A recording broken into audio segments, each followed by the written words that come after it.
Welcome to SQuiDZ Gaming. Today we're going to do what I call the 3 pew challenge.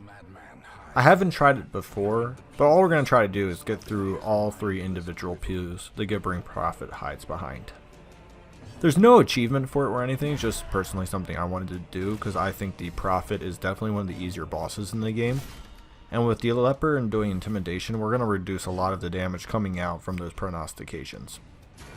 So my Houndmaster and my Crusader are going to be the 2 main damage dealers, and eventually my Vestal will be turning into the individual who's going to heal through all the pain that we're going to get through the Fulminates, Ion Use, and the prognostications, where Rebel Ruin is the actual ability that hurts you.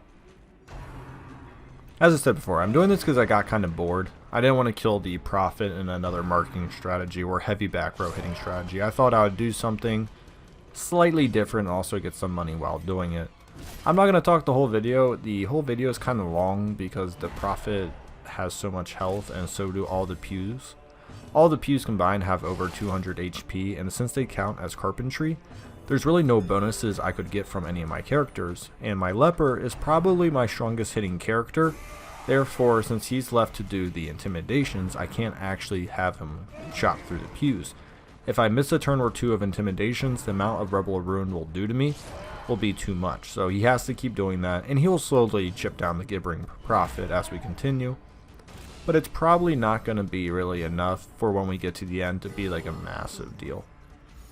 I did Dogbone just to try to get through those first couple of turns and didn't do as much as I wanted. And the Ion U ability is actually pretty annoying because it'll eventually keep stunning a couple of my people.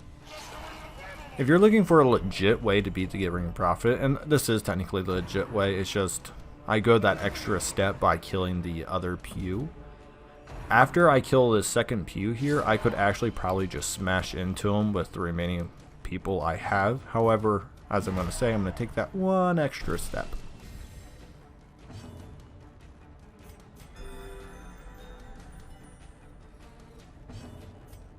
And the reason why I hit the pew blockade and not the fractured pew was because I thought my Houndmaster would do less damage. However, obviously the 20 critical is higher than my Crusader, if you're wondering why I switched targets there.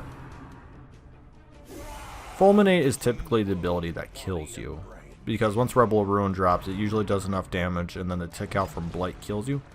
If you're ever looking for ways to get around that, just bring in 4 to 8 Holy Waters, depending on how long you think your battle is going to last. Just pop a Holy Water on each individual before you go in. You'll probably not get a Blight on you. I'm not going to guarantee you won't, but most likely you won't get a Blight on you. There's only a time or 2 that I really think I'm getting low on individuals. I was actually more worried about stress damage because all he kept doing was Ion U on the Crusader and the Houndmaster. And it's not like they took a lot of damage, but you know, 11 stress and a couple of stuns each time really just begins to add up after a while. And as you're seeing throughout most of these fights, these Rebel Ruins are only doing like 10 and 15 damage, and that's the amazing part of intimidation, and a Leper is actually really good against a Prophet. I know when you're first thinking, you're like, there's no way a Leper is good against a Prophet. Well, a Leper with intimidation is great against the Prophet, because usually what I do then is either have an Arbalest and a Bounty Hunter, or a Bounty Hunter and a Houndmaster, or a Houndmaster Arbalest. Whatever combo of marking strategy you want to do, just go ahead and do it. The Prophet has such slow speed after the intimidations, you would always be guaranteed to get off a couple of hits with your marking strategy, and your marks wouldn't go through that quickly, so it's not a problem. The biggest thing about the Prophet is just making sure key individuals don't get stunned. You don't let Rebel Ruin get one of your people too low where the point they'll tick out to Fulminate. And that's pretty much it. We all have that one boss that gets on our, on our bad side where somehow always gets the best of us. For me, it's the Drowned Crew. I don't know why. The Drowned Crew really isn't that hard, but just always gets me for some reason.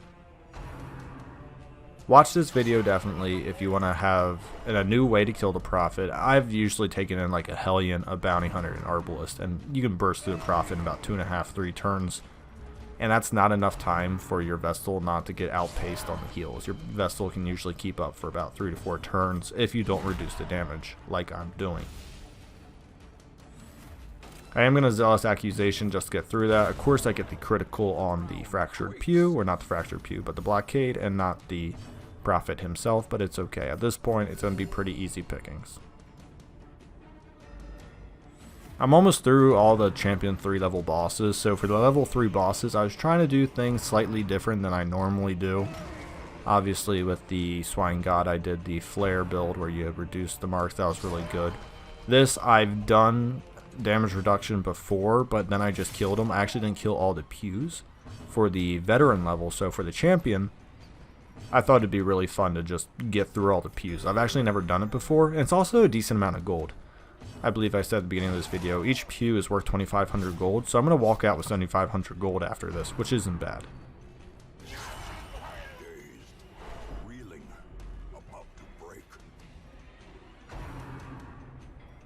And as you saw right there, the 20 and 14 is what happens when his damage reduction is only between 33 and 66%.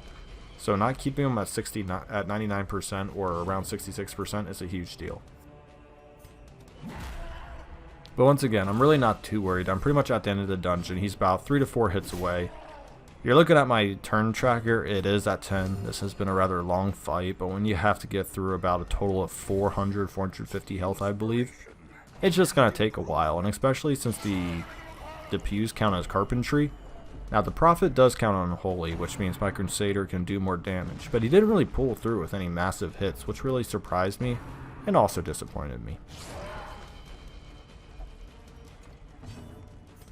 If you've made it this far into the video, I'm just going to do a quick little channel update. It's nothing massive. I'll put out a more official video later. I'm still thinking about Twitch. I'm still thinking about Discord. And also, I am onto the Viscount now. I am discovering the rooms. I've probably discovered about a third to half, I feel like, in the Crimson Court. So the Viscount should be coming out soon. I did do the Baron. The Baron's a really long fight. I don't know if I want to talk about all of it, so I might take like the 5 to 7 minute highlight reel of it and then post that up. I don't want to take 15 minutes of just constant talking of the Baron, because I don't believe I could add enough or offer enough throughout that whole thing.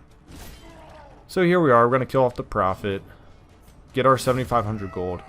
Thanks for watching. If you need an easy way to kill the Prophet, watch this video. If you need to kill some time, thanks for watching. Like and subscribe below.